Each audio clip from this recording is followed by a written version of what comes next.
Правозащитные организации призвали известные бренды прекратить сотрудничество с фабриками, на которых вынуждены трудиться уйгуры. Более 180 правозащитных организаций, в том числе Международная организация по борьбе с рабством, выступили с совместным заявлением о принудительном труде уйгуров на фабриках, пишет газета Guardian.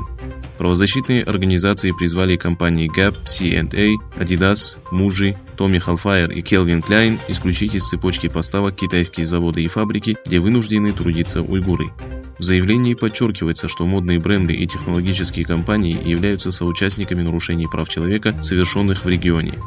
Директор Международной организации по борьбе с рабством Хлоя Крэнсон заявила, что по оценкам специалистов, каждый пятый текстильный продукт в мире производится на фабриках, где эксплуатируют уйгуров. Отметив, что известные бренды продолжают сотрудничать с фабриками, замешанными в нарушениях прав человека в уйгурском регионе, президент уйгурского проекта по правам человека Омар Канат заявил, что это должно быть немедленно прекращено.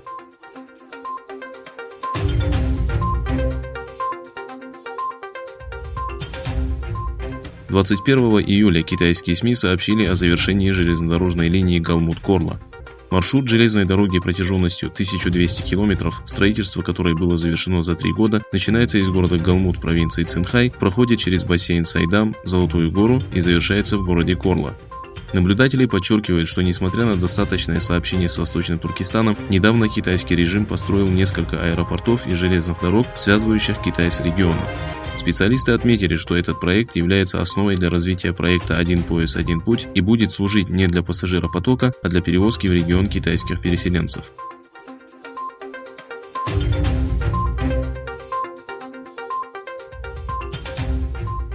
Дональд Трамп заявил, что кроме консульства Китая в Хьюстоне может закрыть и другие дипломатические представительства Пекина в США. Соединенные Штаты попросили Министерство иностранных дел Китая закрыть консульство в Хьюстоне в течение 72 часов на основании шпионажа. Во время пресс-конференции Трамп подчеркнул, что может закрыть другие консульства в любой момент и сделал следующее заявление. «Мы думали, что в консульстве Китая в Хьюстоне возник пожар. Думаю, что они сожгли важные документы, и мне интересно, почему они это сделали». Китай осудил решение Вашингтона и пообещал отомстить. Официальный представитель Министерства иностранных дел Китая Хуа Чунин объявил, что в посольство Китая в Вашингтоне поступают угрозы убийства сотрудников и взрывов.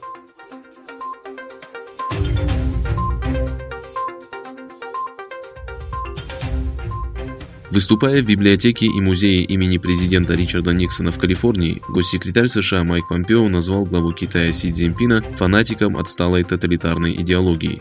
Коммунистическая партия Китая больше боится вольнодумия китайского народа, нежели внешнего врага, отметил Помпео. Обращаясь к странам, занимающим одинаковую позицию США по отношению к Китаю, Помпео сделал следующее заявление.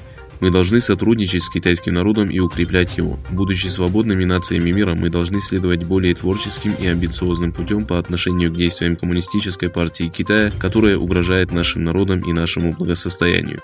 Подчеркнув, что сотрудничество США с Китаем не похоже на сотрудничество с другими странами, Помпео привел пример корпорации Huawei.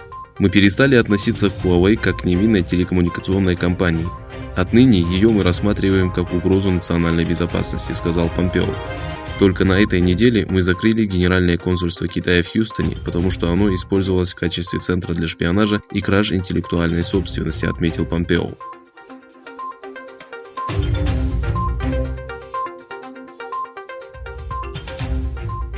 Англия обвинила Российскую Федерацию в отправке в космос объекта с характеристиками оружия и призвала Москву немедленно прекратить испытания. British Sky News сообщила, что Англия и США обеспокоены испытаниями российских спутников. Директор британского космического агентства Харви Смит призвал Россию отказаться от безответственного поведения в ходе спутниковых испытаний и подчеркнул, что Москва запускает в космос вооружение. Отметив, что подобные действия могут нанести ущерб использованию космического пространства в мирных целях, Смит пригласил Россию к сотрудничеству с Великобританией и ее партнерами по космическим исследованиям.